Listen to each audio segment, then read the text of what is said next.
Hello YouTubers, this is M1 Grandman again. I'm here today to show you some things that I recently figured out about STEN magazines. Right here we got a couple magazines that I'm going to use for demonstration and some of the various tools that you need in order to gauge the magazines and reshape them in case you have to do any kind of repair work because they aren't feeding properly. In any case, I'm going to go over everything that we got here on the table. The reason why I decided to do this video is because I kind of had some issues with my own magazines and wasn't able to find any answers online. So, more or less, I spent a couple evenings trying to figure out how to solve these problems that I'm about to show you. And wanted to make a video about it because I imagine I'm not the only one. In fact, I know I'm not the only one who's had these issues because I've seen at least one other posting on another CNR carry-on relic forum. I think it was Mill Serps or something like that, where a guy was having a similar problem, had some of these tools and didn't know how to use them. So hopefully you guys find this video informative. Okay, so let's have a look at some of these magazines. Basically, the issue I was dealing with, we got some dummy rounds set up here. You can see how this round sits inside the feedway, if you want to call it that. They cut out the back of the magazine, and you can see how it sits in the actual feed lips. That's normal. That's what we want to see. The issue I was dealing with is I was having some magazines that would not feed properly. Now it turns out I think I've solved the issue, and it was an issue of spring tension. It was actually a couple different things that were going on. So having failure to eject issues, and then when I tried correcting them with one of the tools that we have here that I'll talk about in a second, it ended up actually making a different problem, and it didn't fix the first problem. The reason I believe is didn't have good instructions or any instructions really on how to use the tools. So the situation that I'm going to really show you guys how to correct is this situation. So a lot of you have bought this tool, which normally comes with this tool, and they are mandrels for reshaping the feed lips on the STEN magazines. So I'll show you how that works and show you some of the pitfalls that I came across, and then hopefully how to use these tools properly. So this is actually a multi-purpose tool. It doesn't just reshape the feed lips, but I didn't know that when I got it. I ended up buying these from BRP. They sell a lot of parts kits for machine guns and stuff, and I think I spent about $100 on that. Another tool that I got at the time, and you can't really find these anymore, is this one right here. And this is a armament shop gauge for the magazines, and actually it might even be a depot level, so at the arsenal level where they would rebuild things. The British called it a factory thorough repair, and it's where they would take everything that was out of spec and could not be repaired by armors and have it completely overhauled. Unlike the American Army of today, where if we have magazines that wear out, we just throw them away, it seems that the British would actually repair theirs and put them back into service. So I don't have any books that really talk about the stamps that they would have used to indicate that something had been through a factory thorough repair, but a lot of this stuff I figured out through conjuncture and looking online, talking to people, as far as what the process would have consisted of. So this gauge has this portion right here, which measures the angle of the rounds as they go from the magazine into the actual chamber of the weapon, and that's supposed to be it's marked on here. You probably can't see it too well, but it's supposed to be 7 degrees and 35 minutes of angle. And then these right here are go no-go gauges.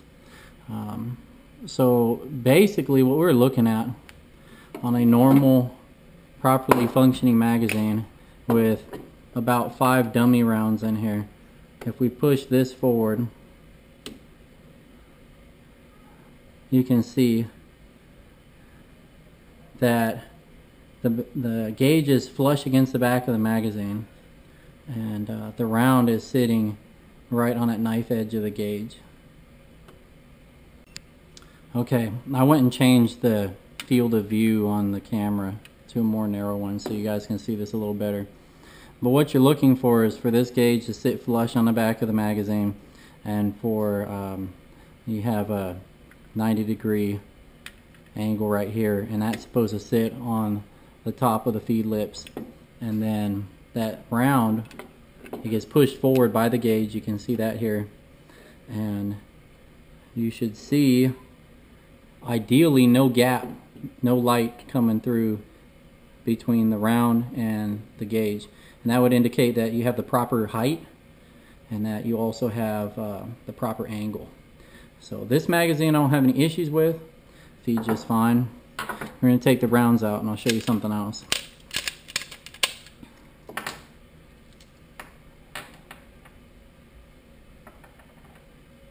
Okay, so we look at this back here, and we got 2 plug gauges, and they are go gauges for gauging the spread of the feed lips. So basically they would sit in here just like this, and this one would measure the front, and you can see in here now there's a little bit of movement. According to what I've read online, guys are saying, like there's an article in Small Arms Review once about STEN magazines, they're saying it should have a little bit of friction on that plug. This one doesn't, but it also feeds pretty well, so I'm not super concerned with that. Another way to look at these magazines is with a set of calipers. So we got our dial calipers here, and if we look, the front one should measure right around where this one's at. It's not going to focus, I don't think. Anyway, we're looking at about 365 thousandths. So anywhere between 360 to 370 thousandths seems to work all right. And then on the back, they should be narrower. And from what I've been reading, anywhere from 304 or 330 to 340 thousandths. This one's sitting at 334 thousandths. That should be just fine. So the issue with these magazines, as you guys are probably well aware by now if you're watching this video, is that they came from all different manufacturers, and they aren't particularly durable, unfortunately. The metal is not hardened at the feed lip, so it bends easily. If you manage to get a set of the correct tools, then you should be able to bend it back into shape. If we look here, this is what happens though if you only do one step of the process. And like I said, I had to figure this out on my own because I haven't found any technical manuals from World War II and the British at that would really go into describing what it is that we're supposed to be trying to fix here. So what happens, and I'll show you how the mandrel works here in a second, is if you squeeze these feed lips back together using that mandrel that I showed you, this one right here, and you don't make adjustments to the size of the magazine, what will happen is with a few rounds in here, enough to where they start to spread out as the magazine expands, you're going to have a situation where this round can drop down like this. I'm kind of exaggerating it, but when the bolt rides over the top round as it's going backwards, it will push it down, and then the nose of the bolt will not be able to strip the round. And what ends up happening is it'll end up colliding about midway up the case, and it causes a pretty nasty jam. A lot of times what's happened for me is this top round will get partially stripped, the round below it will get flipped, you know, at a 45-degree angle, bullet down, and that's just not good.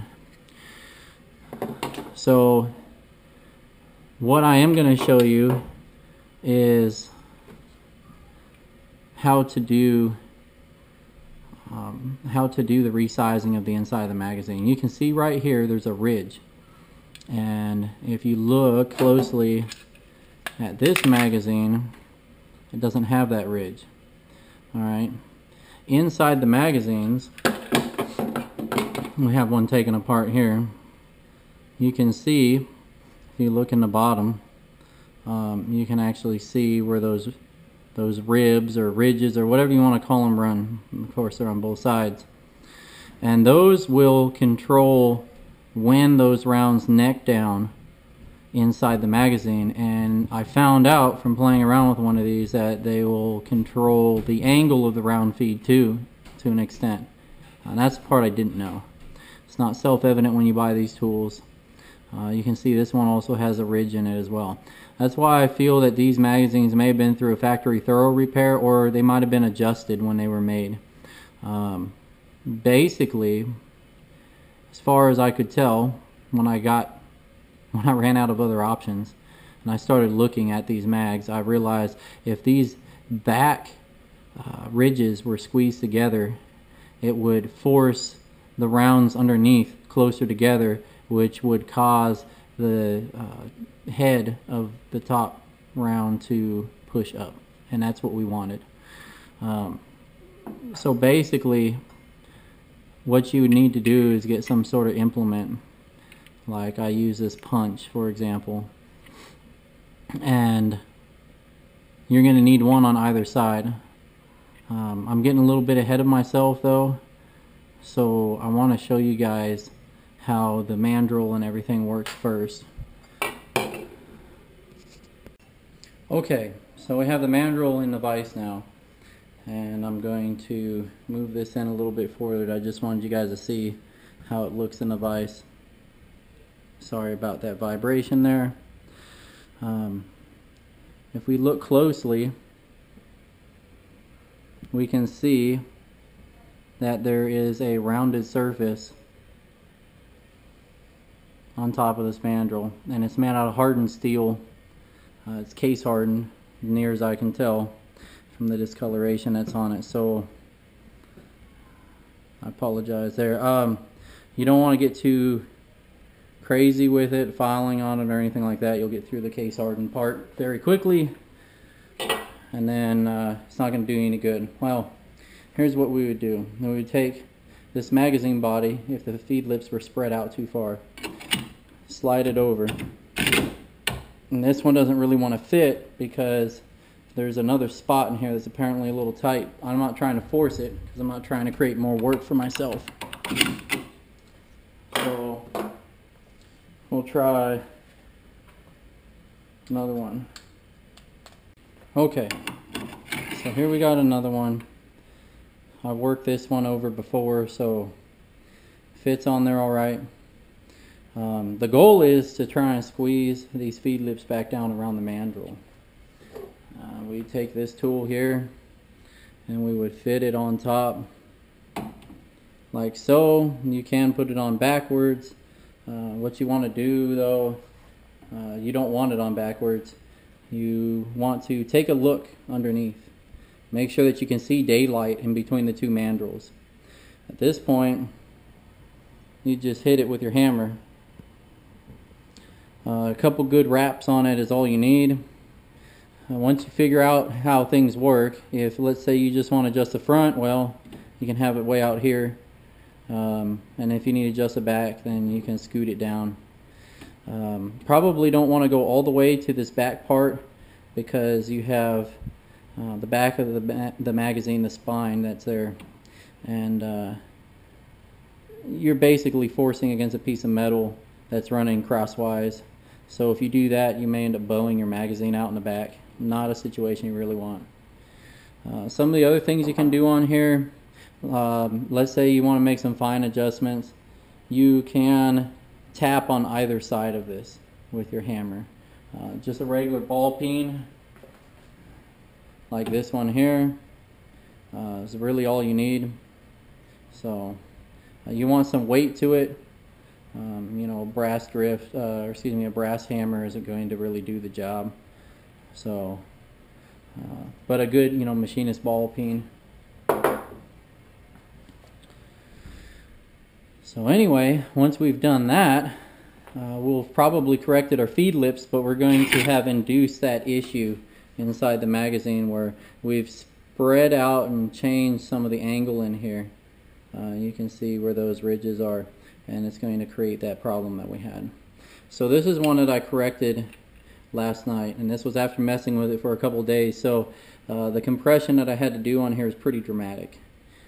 Hopefully you don't end up putting yourself in a situation where you have to do all that. You can also see there's some gouges and things on the side where I was using a set of pliers to adjust the feed lips one at a time as I was trying to figure out how this whole thing worked. You know, some of the other things you can do with this mandrel too, by the way, you can take it out of the vise and you can use it as an anvil of sorts, if that makes sense. Maybe that's a wrong way of thinking of it, but you can you know, flatten out a bow that's on the outside of the front or the back of the magazine. You know, same thing if you have some dents that are sticking outward. I don't know why that would happen on the sides, but you could repair it that way. The other thing too that this mandrel does is it's going to push any dents that are pushing inward back out again. Now you see right in here it's relieved, and that's for those ridges to run in, but you also have these raised areas running along the sides, and that's going to be helpful for what we're going to do. If you don't have this tool, I wouldn't recommend attempting squeezing the magazine body, because you're probably going to collapse the whole thing in. So basically, in a nutshell, it's pretty simple. You have your magazine, and you can see where these line up already. You're going to take two rods. I had punches, so that's what was handy. And the easiest way I found to get them to stay is to tape them. Now the important thing to do is make sure that the rods or punches or whatever you use on the outside line up with those ridges on the inside. If not, this may not work out so well. So once you got everything lined up and taped up, then you can set it on the mandrel and set it inside the vise and compress it, and you'll squeeze those ridges in the back only inward. This part will support the magazine, and then the relief part in the middle will allow just the right spot to collapse inward. Of course, the amount of pressure that you apply will determine how much bend you get. I would definitely say bend it a little bit first and then test it, because it's going to be easier to continue to bend it in than it will be to push it back out, because this mandrel isn't going to push those back out once you've bent them in too far. In any case, I'll show you how that looks. Okay, so we got this thing taped up, and our punches are on there now. They're in line with the ridges on the inside of the magazine, and you can use extra pieces of tape, but what I have found is when you go to load this thing up and then check your angle, and you might want to test it in the weapon with the dummy rounds, you're going to have to take the things back off anyway. So slide it on there, open the vise up. Now this is pretty obvious what we're going to be doing. So basically you're just going to open up your vise and stick the whole assembly in there. I like to get everything to where those pins that I'm using on the outside are parallel with the tops of the vise jaws, so that way I know I'm applying even pressure. And you can clamp in if you need to go deep through the whole length of those ridges, or you can come out to however far that you think that you need to do the adjustment. And I wouldn't worry too much about putting these things too far down, because the magazine stops are actually a pretty good indication of where you should stop anyway. So, but I started with clamping at the top and work my way down, because remember, these ridges actually, they go at an angle on the inside, so you don't want to push them in the same depth all the way. but that's how that's going to look. So taking you guys through how you would reform the angle on the feed lifts, and now how you would then correct the resulting issue with the rounds nosing up, which is going to cause a bolt override, if that's the right word for it, or where the nose of the bolt goes over the cartridge case. That's actually a pretty annoying malfunction to have. Alright, so we can see this one here. This was the second one that I adjusted, and you can maybe make out the faint marks. There you go. It's a little bit of knurling indentations from the punches that I used. So you can see this is one that I did myself, and you can compare it to this mag body that I received with that indentation already in there. So the point being, if you do this right the first time, you don't have to go crazy with it and make your magazines look really terrible. Not that it's a big problem, because on all honesty, the gun itself has a lot of welds on it that look pretty terrible. The whole thing was meant to be utilitarian, not pretty. But it works, and that's the important thing. So, you know, I've talked to a lot of the older guys who are in the Class 3 community, and they remember when STEN magazines were $2 or $3 a piece. I remember seeing that in Shotgun News when I was a lot younger, and of course it didn't mean anything to me then. I was in elementary and middle school, and owning something like a STEN wasn't even on my horizon at that point in time. So I got into this when magazines were between 10 to 15 bucks a piece. I don't think I've ever spent over $15 a piece. I try to find them on Gunbroker and stuff when they're around $10. You get them here and there, but the key is obviously to find them in the largest lots possible. That way you can benefit from saving on shipping. I'm clearing a little bit of room here because I want to show you something else. You know, initially we talked about an issue that I had with failures to eject. So we might ask ourselves, how does a magazine spring have anything to do with a failure to eject? Because you would think that a magazine would really have no interplay with the spent casing, but it can, and when it does, it's going to cause this malfunction. Alright, so I got the STEN here, and I got it set up with 2 dummy rounds and the magazine and a spent casing in the chamber. And the reason why I put 2 dummy rounds is because this is the round count left in the magazine where this malfunction most often happens for me. So I'm going to hold the weapon horizontally, re-angle the camera, and this is to basically represent the angle that it's at when it's being fired, because we want to keep everything relative to how the malfunction actually occurs.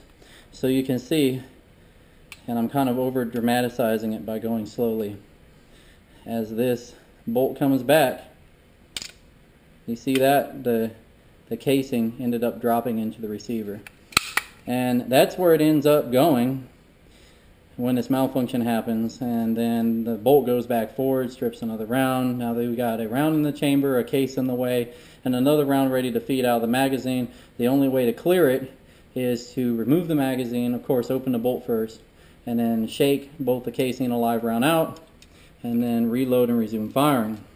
Kind of a pain. So I don't like having to deal with that. I'm going to remove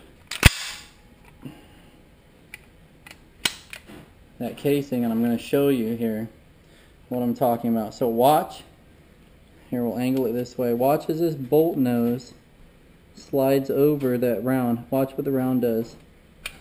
You see that?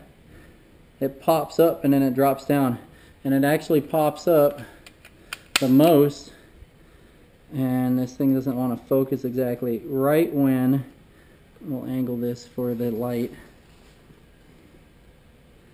right when that bolt nose gets into the extractor groove.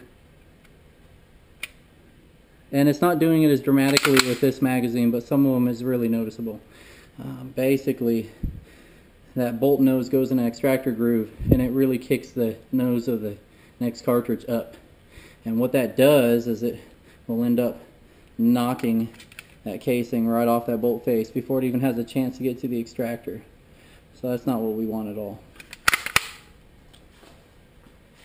So when we're talking about the magazine spring tension, it does affect what those last few cartridges are doing in the feed positions, or in the feed position.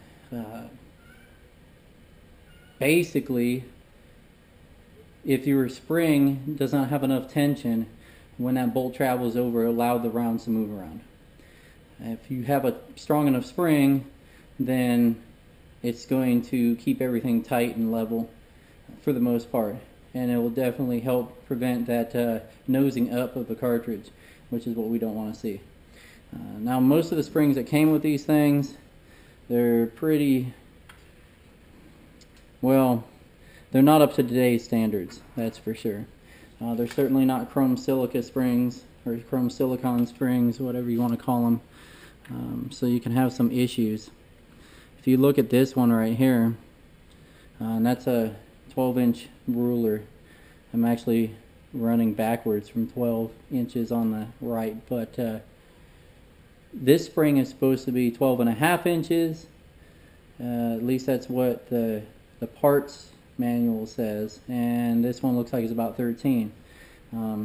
I did stretch this out.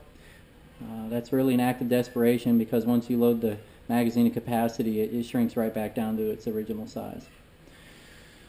We can look at this spring right here. The other thing too that happens to these, you can see this isn't exactly straight, and this is pretty typical of the STEN magazine springs, and I can't imagine when it starts looking like this that it's going to maintain its full potential power. But if we set it here on the ruler, so this must have been another one that I stretched out. It's right at about 12.5. So let's take a look at our offending magazine spring from our demonstration magazine. Set this off to the side. Okay, here's a short one. That's right about 12 inches. So you might say, what's half an inch? You know, who really cares? Well, apparently that length is specified because it seems that anything shorter than 12.5 inches is going to create problems for you. There's a reason why springs are supposed to have a certain length. Manuals may not explain that, but you can be guaranteed that if your spring is too short and it's of the right number of coils, and otherwise, you know, it was a spring that was specified to begin with, well, it's worn out now. So just a heads up, I called Wolf Gun Springs, and I looked on their website first and could not find a magazine spring for the STEN. So I talked to one of their techs, and it would look like the MP40 spring that they offer might be a good match. Anyway, that spring is supposed to be 5% increased power in a MP40 magazine, which is a little bit shorter than the STEN. So incidentally, the spring would normally be a little bit shorter than a STEN one would, but theirs are starting off at 14 inches in length, and then the coils are roughly 1.030 by 0.543 for the coil dimensions, which is really close to this. It's close enough that it will fit underneath the follower, which is critical, because if it'll fit underneath the follower, it'll fit down that neck down area in the magazine. You know, I was looking at maybe using like 33 round Glock magazine springs, but the concern was, especially with not having one to play with, those ones get larger and larger as they get near the bottom, and I didn't want to have a situation where as we get to the bottom, those larger coils end up binding up in the follower and actually create problems. So I haven't tried that. If somebody can loan me one of those springs, I can give it a try, or maybe you guys can try it yourselves, take some pictures and post them or do a response video. So looking at those springs, it turned out they were 25 or 6 coils. No, it was 26 or 7. If we look at this one, we got 1, 2, 3, 4, 5, 6, 7, 8, 10, 11, 12, 13, 14, 15, 16, 17, 18, 19, 20, 21, 22, 23, 24, 25, 26, 27. So the coil count should be approximately the same. And I don't think I'm going to have any issues. In fact, when I was talking to the guy on the phone, he said that he believed somebody else had done this before. So there'll be more to follow on that once I get the correct springs. I can go out and test some of my most offending magazines again for reliability. You know, maybe load 5 rounds in them or 10 rounds in them. It doesn't need to be loaded to capacity, and try them out and see what happens when we get near empty with those shell casings. So hopefully this video has been helpful for you guys. I know not a lot of people really care about STEN magazines.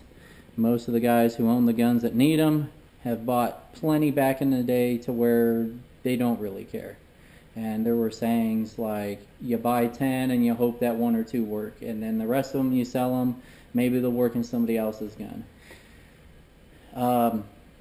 We can't be so picky anymore nowadays.